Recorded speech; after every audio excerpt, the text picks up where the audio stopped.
Assalamualaikum warahmatullahi wabarakatuh. Nama saya Romika, prodi Sosiologi. Di sini saya akan menjelaskan sedikit tentang konsep pemikiran Karl Marx.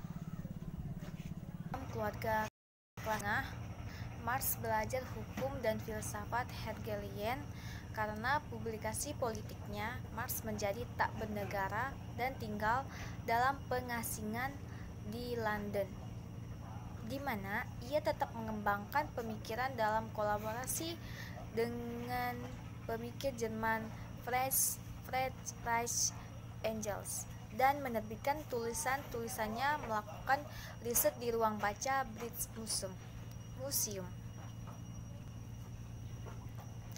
Karyanya terkenal adalah pamflet tahun 1848, Manifesto Komunis, dan karya 3 volume Das Kapital.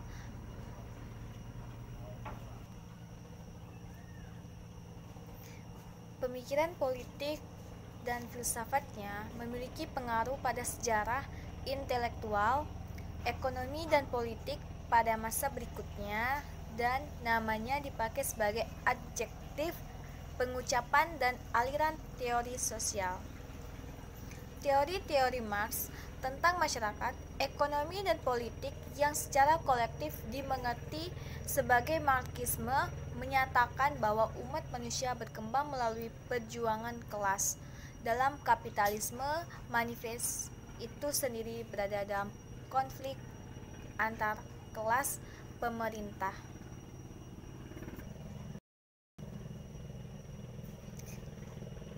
Yang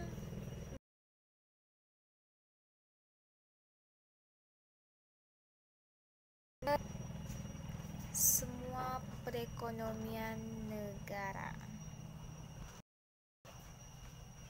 atau yang mengendalikan alat produksi dan kelas buruh dikenal sebagai proletariat, yang dapat diperalat dengan menjual tenaga buruh mereka sebagai balasan untuk upah.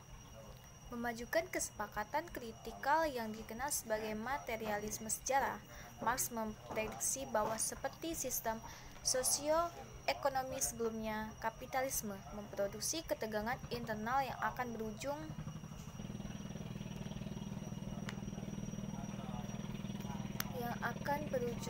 pada kesepakatan kriteria sebagai materialisme sejarah.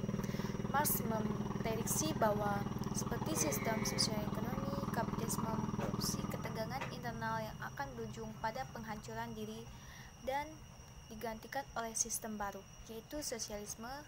Bagi Marx, antagonisme kelas di bawah kapitalisme yang merupakan bagian ketidakstabilan dan alam kecenderungan krisis, kemudian akan membuat kelas buruh mengembangkan kesadaran kelas yang berujung pada penolakan mereka terhadap kekuasaan politik dan kemudian menghimpun ketiadaan kelas masyarakat komunis yang diatur oleh asosiasi produsen bebas.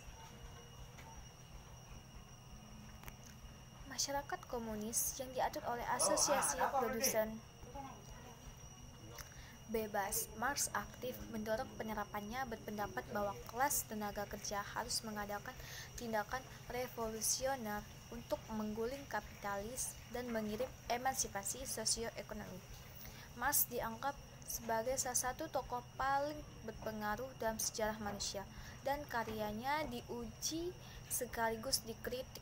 Karyanya dalam ekonomi menjadi dasar bagi sebagian besar pemahaman tenaga kerja pada saat ini dan hubungannya dengan kapital dan kemudian pemikiran ekonomi.